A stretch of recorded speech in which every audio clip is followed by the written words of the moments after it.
I am terrified. I'm not gonna bring up any double standards or anything of that variety of how, oh, they talked about Trayvon Martin or George Floyd. I'm not gonna do that. I'm not doing that. I am worried and concerned. I'm watching a machine of pure political power click into gear in real time, and it is using a man's passing as its fuel. The passing of Charlie Kirk is not even treated as a tragedy. Is not. It's not even being treated as a tragedy. Not even a little bit. The only person that's actually grieving is Candace Owens, and I think that's it. I think it's the only person that's actually genuinely grieving besides Candace Owens and maybe Kirk's wife. That's what I think. It is being treated as an opportunity. It's being weaponized immediately. Donald Trump and his media apparatus are not mourning. They are manufacturing, they are constructing a martyr narrative with a speed and efficiency that is absolutely chilling. And they are doing it to harness the most raw, vulnerable human emotion, grief, and twist it into pure, undiluted political rage. Dude, 57 people called my job. That's that's crazy. I'm not even saying anything insane. I'm the least bit offensive with any words I've said. I'm saying that Charlie Kirk was a great debater. I went as far as to say he's an American hero in the same vein as Christopher Columbus. That's not even satirical. I think he's very akin to Christopher Columbus. This is not organic. This is not natural outpouring of sorrow. This is organized. For once, they actually have solidarity, and it's annoying. It's more annoying than it is scary, but it's still terrifying. This is calculated, strategic, and deeply cynical. They are using recency bias, the psychological phenomenon where people weigh recent events more heavily than past ones because it's recent, very recent, to create a white hot monument of collective emotion. They are leveraging the shock and the immediacy of this passing to bypass critical thinking entirely. There's no critical thinking going on. None. It's not even a slight hint of any critical thinking. People are just using emotion to the highest degree. They're creating a situation where if you question the narrative, you're not just disagreeing politically, you are disrespecting everything that they stood for, everything. Disrespecting the dead, disrespecting children, you're crazy, you're trans activist.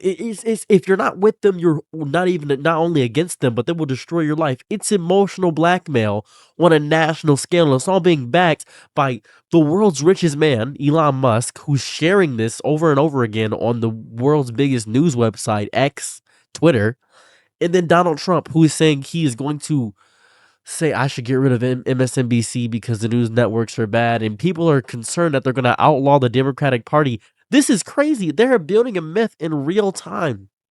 Charlie Kirk is being transformed from a controversial political commentator into a sainted warrior. This is the worst thing that could have possibly happened. This is what happens. This is why I've warned this so many times on my channel, and people keep dogging me saying I'm just this weird enlightened centrist. First off, not a centrist. Just want to point that out. You keep saying, well, let me explain what I said. This is what I said. I said if you take out a person and not the actual ideal, the person will become a martyr.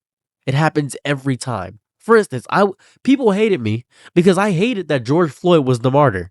I said I hate that it had to be George Floyd because George Floyd was not a good example. I think that George Floyd was not that good of a person, but he became a martyr when he probably shouldn't have been a martyr. I've said that countless times. And people said, "You're racist for saying George Floyd shouldn't have been a martyr." Who should it have been? Definitely not George Floyd. I don't think anybody should really be in a martyrdom for something of that variety. I thought it was a horrific act. I think it's disgusting that it happened. And I think the system has fundamental flaws.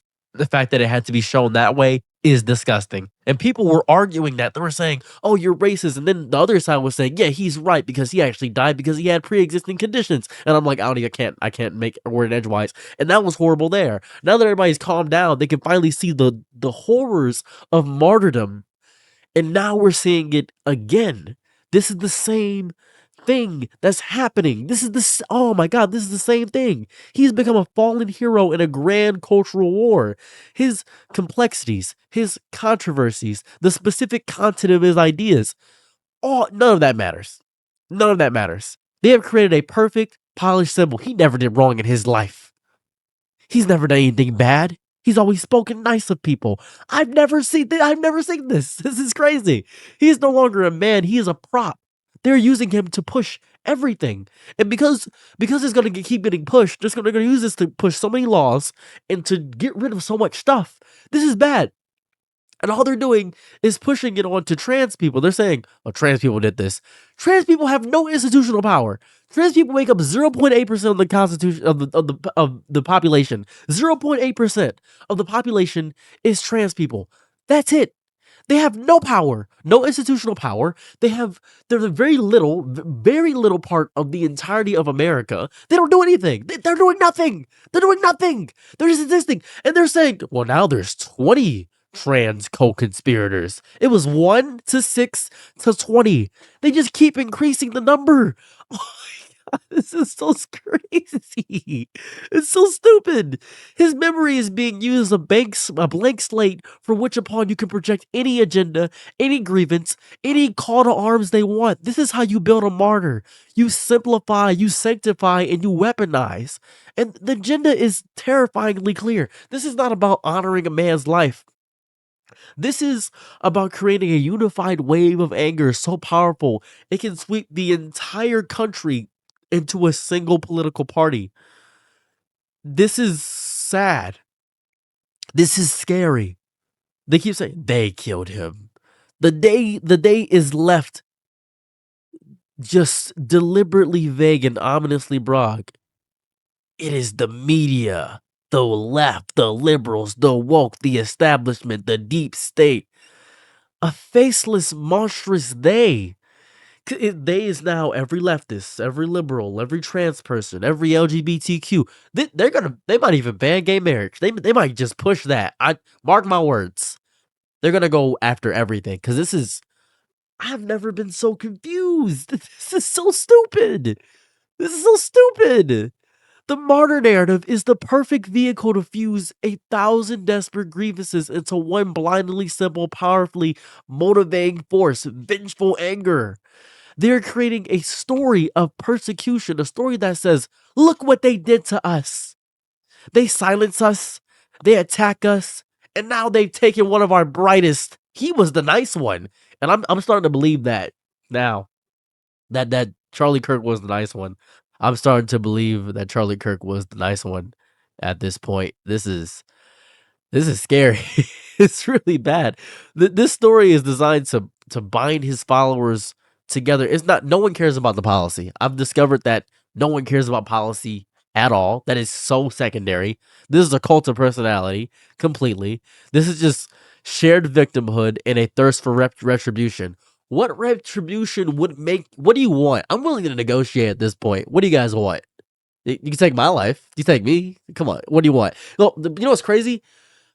My life is work because it is now showing me that certain lives are more valuable. Same day, Colorado had a shooting. My wife was telling me about a governor, a Democratic governor in Detroit that had a bomb threat that happened. Doesn't even matter. Doesn't even matter. Doesn't even matter. All worthless. All worthless. If you question the story, you side with the enemy. If you mourn differently than outrage, you are a traitor. I'm so sick right now. I'm like physically sick too.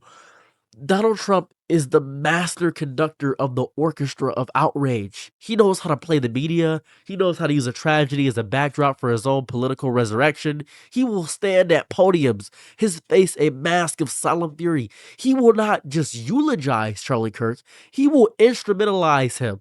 He will use his name as a rallying cry. He will promise that his passing will not be in vain. And the only way to ensure that is to give him, his party, absolute power. We got Matt Walsh, Nux Taku, every blue check mark on Twitter.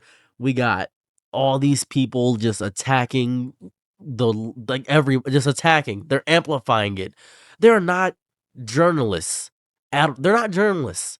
Everybody in the Daily Mail, all those people, they're not journalists. They're not. They are grief barometers and angry architects. They will measure the emotional temperature of the audience and then pour gasoline on it. They'll say, what the phrases say? This is a wake up call. We will not be silenced. They will not offer analysis. They will offer purely affirmation. They will validate the rage, make it feel righteous, and direct it squarely at the political opponents that they have already spent years demonizing. Literally, they've already spent years demonizing. Oh my God. The timing is everything. They will use this moment, this raw, emotional, recent moment to push through a radical agenda under the cover of righteous indignation. Legislation that would have been controversial will now be framed as Charlie Kirk's legacy. Attacks on institutions will be framed as avenging his passing. There will be no room for debate. There will only be the momentum of the moment, carrying everything toward a predetermined extreme destination. I am terrified. And the reason I'm saying this is because I'm sure it's gonna work. I I've seen it before. I've seen it before. I've seen this before. That is why I'm scared. I've seen this. We've seen this. We've seen this before. The strategy is built on a foundation of deep human truth. Grief is powerful. The desire for meaning in the face of senseless passing is overwhelming. People are vulnerable, and they're looking for a story to make sense of the pain. That's why we watch wrestling. We love a story. We know it's fake, but it's a story, and we sometimes believe it's real. Trump and his media ecosystem are providing that story. It is destructive, divisive, and dangerous, but it is a simple one. And in a complex world, simple stories always win. I've always criticized the left or the Democratic Party because I don't know why I've criticized them. We don't have a slogan. There's no slogan for the left side. Not a slogan. They got Make America Great Again. They got all these other things. They got Turning Point, all this other jazz. There's no slogan. Period. There's no slogan that sticks. And people don't care about how important the policy is, how good your arguments are. If the glove don't fit, you must have quit. I didn't even watch the trial. I know that's from OJ's because it worked. I am terrified of what this means for our democracy. This is not politics as usual. This is the creation of a political religion. With a martyr, a high priest in Trump, and a gospel of grievance, it is designed to short circuit the democratic process. You cannot compromise with a crusader. You cannot reason with someone who believes they are on a sacred mission fueled by the blood of a martyr. You cannot. I am terrified of the violence this could unleash. As people called my job, this kind of rhetoric, this sanctification of anger, this painting of opponents of not just wrong but evil as murderous, it doesn't just win votes. And I already can see it now. Someone in the comments is going to say, you guys did it first. Don't use me as a symbol for the left because I'm not a leftist. Just don't use me as a symbol for it. Because when you say you guys, you're finding an invisible enemy. You are radicalized. I know it inspires action. I know you want to call me out so bad. I know you want to do these things. I know the violence seems holy. I know that I'm an acceptable target. I grasp it because maybe I'm black or maybe I'm against Trump and you view me as an enemy. But I'm telling you right now, if this reaches its end destination, you're not going to like where it goes. I am terrified that this is the new normal.